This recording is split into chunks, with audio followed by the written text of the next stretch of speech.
Muraho neza mwongeye kwirirwa. Iyi ni SF Media TV nk'ibisanzwe. Uyu munsi tugiye kugaruka ku mateka y'u Rwanda, ariko twibande ku bami babiri bavugwa mu mateka batigeze bashaka abagore cyangwa se batanze badashatse. U Rwanda rwagize abami 28 mu mateka yarwo.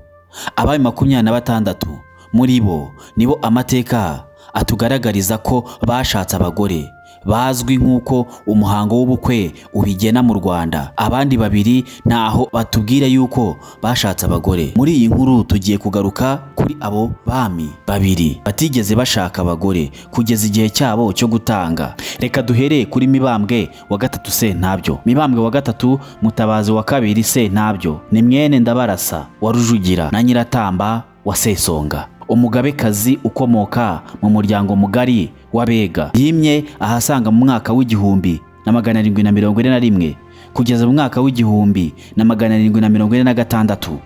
Irindi zina yitwaga ni Muhwera Zikamwa. Yimye ingoma azunguye se Kigeri wa gatatu Ndabarasa. Muhwera Zikamwa ni izina yahawe na sekuru Rujugira kuko yarananutse cyane kandi ntacyo kwa Ndabarasa bari bakennye. Inka zahumuzaga ijoro n'umunsi. N'umwami wa 21 mu bami 28 batwaye u Rwanda. Mibambwe Sentabyo yima ingoma.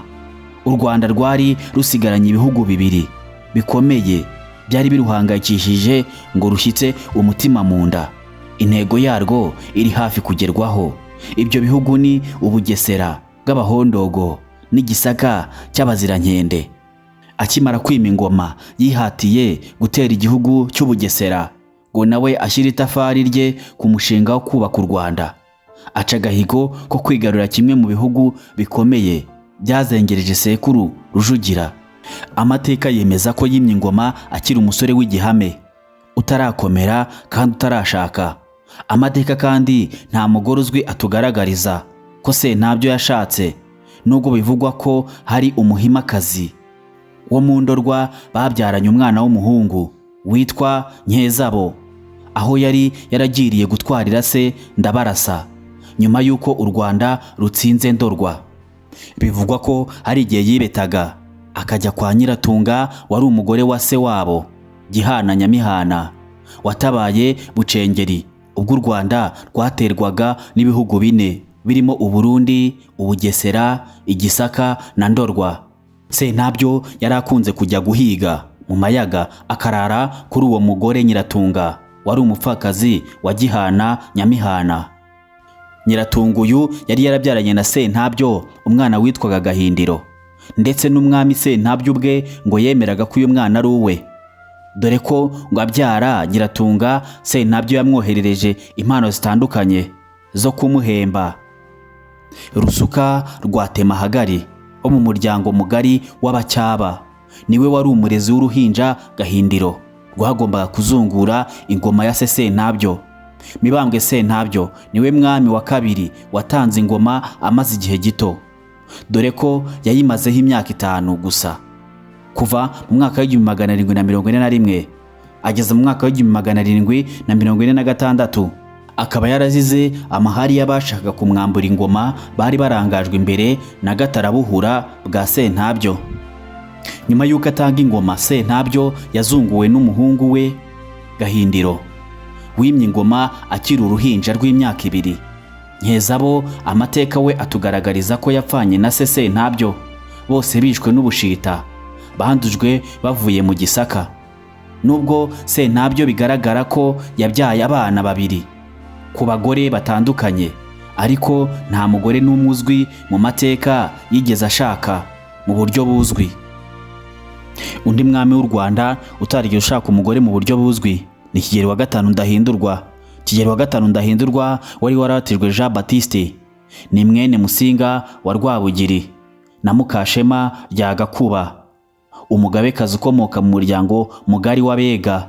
Yatwaye u Rwanda kuva ku wa 28 Nyakanga mu mwaka w'1959 kugeza ku wa 28 Mutarama mu mwaka w'1961.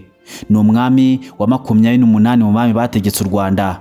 Ni nawe mwami wa nyuma wayoboye iherezo ry'ingoma ya cyami mu Rwanda. Yavutse mu mwaka w'1935 mu buhungiro i Kamembe, aho se Yuhi Musinga yari yaraciriwe nyuma yo kutumvikana n'abapadiri, aho Musinga yimuriye ubuhungiro imuba ya Kongo. Yajyanye na bamwe mu bagore be hamwe n'abana be barimo Ndahindurwa.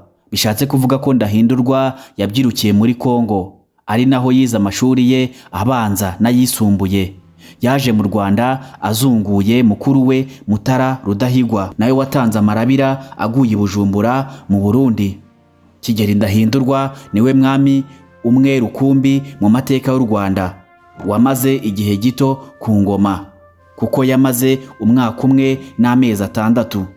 Iyo ngoma ya Kigeli wa gatanu Ndahindurwa ntiyatinze na busa, kuko ku wa 25 Nyakanga mu mwaka wa 1960 yagiye Leopoldville mu minsi mikuru y'ubwigenge bwa Kongo. Kuva ubwo ntiyongeye gutwara u Rwanda, kuko nibwo ubutegetsi bwe bwahiritswe na Perimehutu bashaka kwigobotora ingoma ya cyami bakimika ya Repubulika. Yavuye ku ngoma burundu ku itariki 28 Mutarama mu mwaka wa 1961, ubwo yemezaga ko ubutegetsi bwa Repubulika aribwo bugiyeho. Mu gihe ingoma ye yamaze, nta mugore uzwi amateka agaragaza ko yigeze ashaka. Nyuma y'uko ababirigi bimika Repubulika, Ndahindurwa yahungiye mu gihugu birimo Tanzania, Uganda na Kenya. Muri 1992 nibwo yaje guhungira muri Leta Zunze Ubumwe za Amerika, aho yaguye muri Leta ya Virginia azize uburwayi kuwa 16 Ukwakira mu mwaka wa 2016.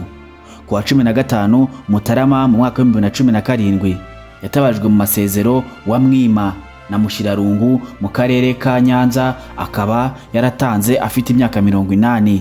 Nubwo nta mugore uzwi Ndahindurwa yashatse, ariko abantu bakunze kwihwisa ko hari umukobwa yabyaye ubwo yari mu buhungiro muri Kenya cyangwa muri Uganda, dore ko ari naho yabaye igihe kirekire. Ngayo nguko amateka y'abami batigeze bashaka abagore mu buryo buzwi. Wowe gusa niba ukunda amateka, stay on touch, ukore subscribe, like na share. Ndabakunda.